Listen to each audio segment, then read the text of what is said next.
Bocchi the Rock, qui a priori serait un des meilleurs titres de la saison. Et oui, Bocchi the Rock de l'année, oui, même de quelques années. Moi j'ai dit de la saison, hein, mais... N'oublions pas, hein, Bocchi the Rock, 12 épisodes environ, sur les mois qui ont précédé. On a beaucoup parlé de Chainsaw Man. Quel autre animé on a parlé beaucoup? Bocchi the Rock.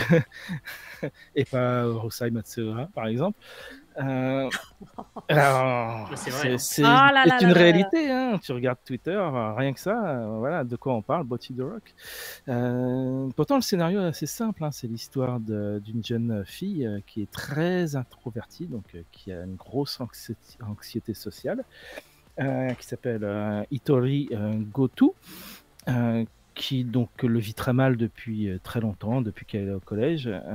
Et là, on la découvre en tant que lycéenne, alors qu'elle est toujours dans le même cas, c'est-à-dire qu'elle est incapable de parler aux gens et de se faire des amis.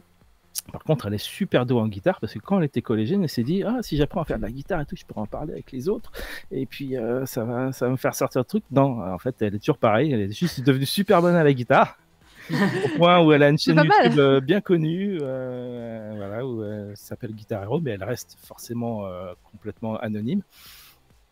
Et forcément, comme souvent dans ces histoires-là, le changement va être un petit peu imposé. Elle va se faire alpaguer par une jeune fille beaucoup plus ouverte qu'elle, qui est la blonde. Par contre, je suis nul pour les noms, donc je me suis un peu de leur nom. Avec des mangas, j'ai le résumé derrière, c'est cool. Qui, elle, veut absolument faire un groupe, et qui a perdu sa guitariste, qui s'est enfuie. Et ils vont commencer à s'entraîner un peu, à se connaître, avec aussi une bassiste, qui est la fille la plus stoïque du monde. Et puis ils vont en trouver une quatrième, qui est la chanteuse, qui est dans le même lycée que Hitori. Et puis elle va aussi obtenir son surnom, qui est Bocchi, et donc ça devient Bocchi the Rock. Alors, le scénario est assez simple, hein. Ils se mettent ensemble, ils ont des rêves de faire un premier concert, ils font des concerts chez la grande sœur de la fille qui joue de la batterie, qui est la blonde, et qui a une salle de concert à la japonaise, une toute petite salle en sous-sol avec un bar. Ah, les vraies salles, les vraies salles. Les vraies salles, quoi. C'est vraiment sur le rock indé, quoi, les petits groupes qui se forment et qui essayent de percer. Et dès le lycée. Et ce qui est vraiment dénote par rapport à tout le reste, c'est la réalisation, c'est l'inventivité des nombreuses scènes à travers toute la saison. Chaque épisode est à peu près sûr d'avoir une scène rigolote, ou visuellement complètement barrée ou inventive, où tu as toujours des petits trucs qui sont ponctuels, mais qui dynamisent énormément le récit, qui les rendent super attachants.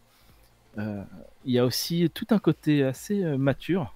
C'est-à-dire qu'elle va rencontrer la bassiste d'un groupe indépendant aussi, pas connu, mais quand même qui a son public, qui est déjà plus connu et qui est complètement alcoolique. Donc c'est tourné sous la rigolade, mais elle est vraiment alcoolique, quoi.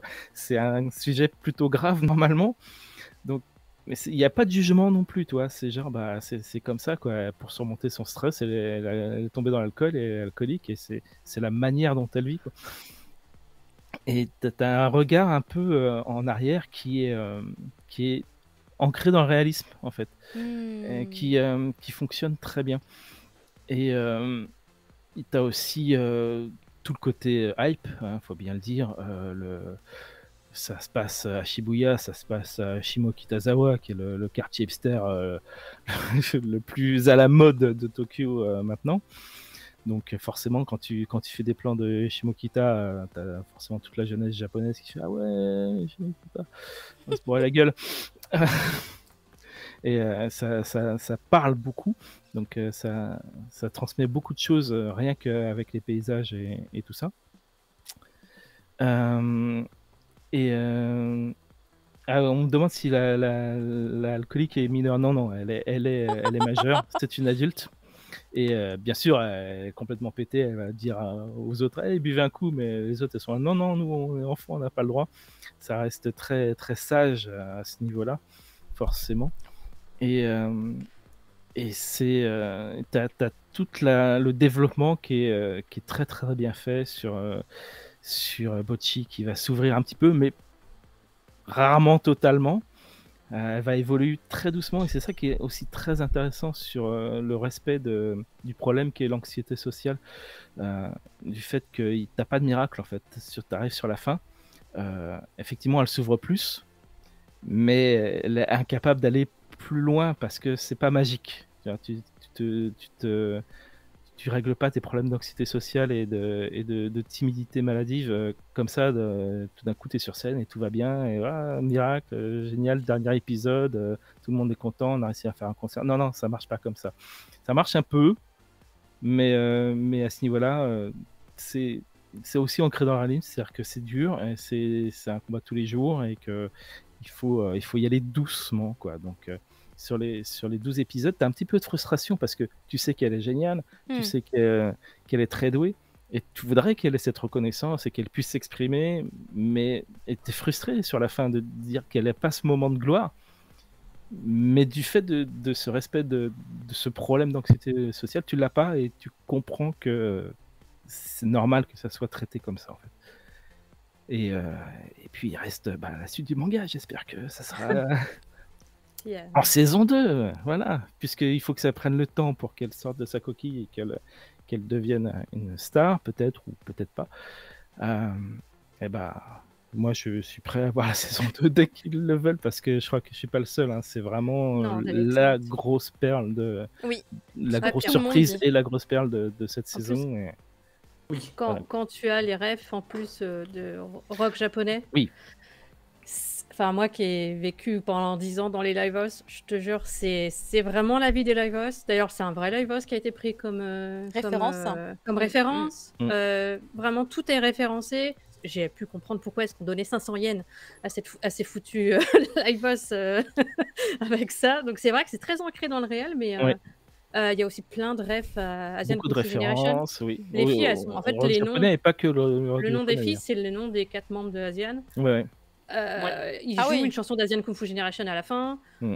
Et il y a plein de références dans les affiches, dans les trucs. Quand elles vont s'acheter une guitare, elles vont à Ochanomizu, qui est l'endroit où on va acheter les guitares à Tokyo. Voilà, c'est autant ancré dans le réel, et c'est ça qui est assez chouette, c'est que justement, quand elles font leur premier concert, elles sont pas genre, il n'y a pas toute la ville qui arrive en disant « Ouh, trop bien, vous êtes trop bonne » et tout. Non, elles sont 3 pélos devant, et elles se plantent. Et elles se plantent. Parce que comme les vrais. Même si elles sont dans la vie. Elle est douée, en public, elle est pas douée en fait. Donc, non, la pauvre. Donc elle y arrive pas, sauf dans certains moments Et je la comprends tellement. d'immersion où elle arrive à devenir elle-même. Mais c'est vraiment le lien entre ce choix de vie et sa personnalité et comment ça se développe. C'est super bien écrit en fait.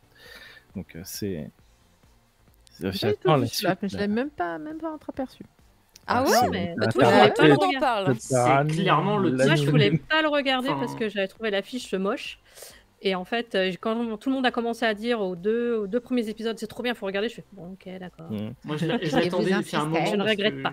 J'avais vu la réalisation du trailer, j'ai fait ok, d'accord. Alors ça va être exceptionnel. Il y avait très bon moment d'animation en plus. Vraiment, c'est très joli. Il y a du Sakuga, il y a plusieurs trucs inventifs où ils utilisent la 3D, où ils font des conneries visuelles. C'est très chaotique dans sa réelle. Il y a un truc un peu. Il y a un petit peu de Pop Team Epic dedans. Ouais, un peu Team Epic, c'est ça, voilà, c'est ça. Ouais, il y a un peu. Il y a du rock, quoi. Il y a du rock and roll, et un petit côté punk aussi. C'est punk, c'est punk, c'est ça en fait. Ouais.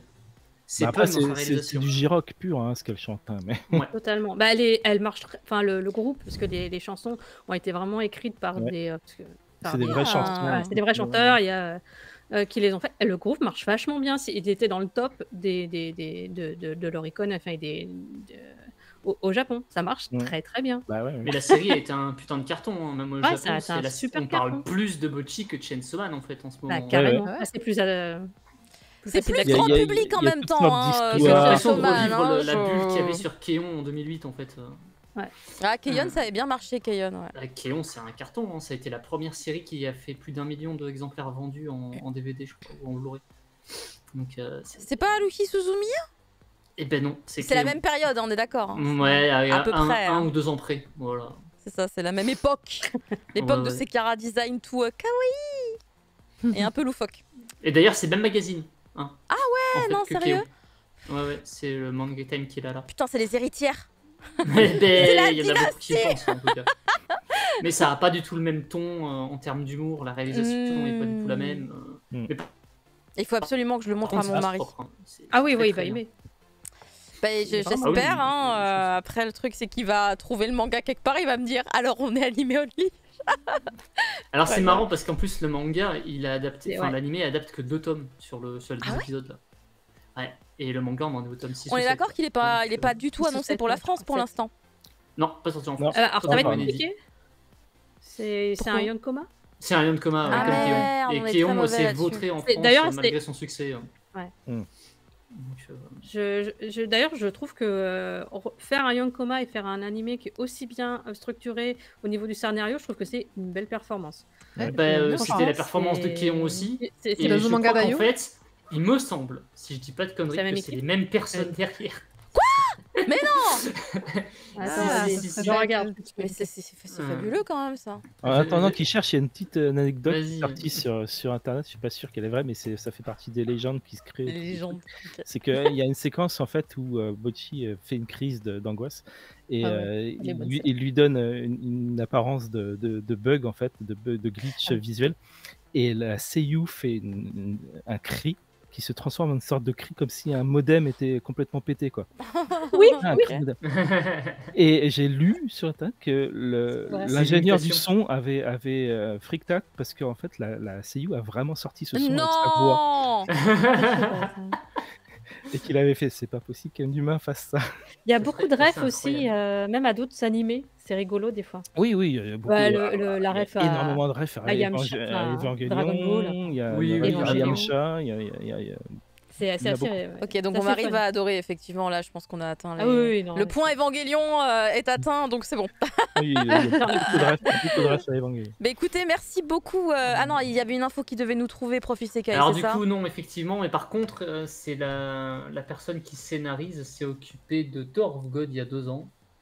Mais ouais, à part ça, Bocchi the Rock, c'est un peu le seul titre qui soit sorti du lot dans son boulot. Très bien. Erika Yoshida. Ok, bah merci beaucoup en tout cas pour cette review. Voilà, si vous ne l'aviez pas compris, on résume en 2 mots, il fallait regarder. Ouais. Et du coup, vous pouvez toujours aller regarder. C'est pas trop tard en vrai. Donc let's go Bocchi the Rock. En vrai, ils ont fait la review que pour moi, pour me forcer à la regarder évidemment.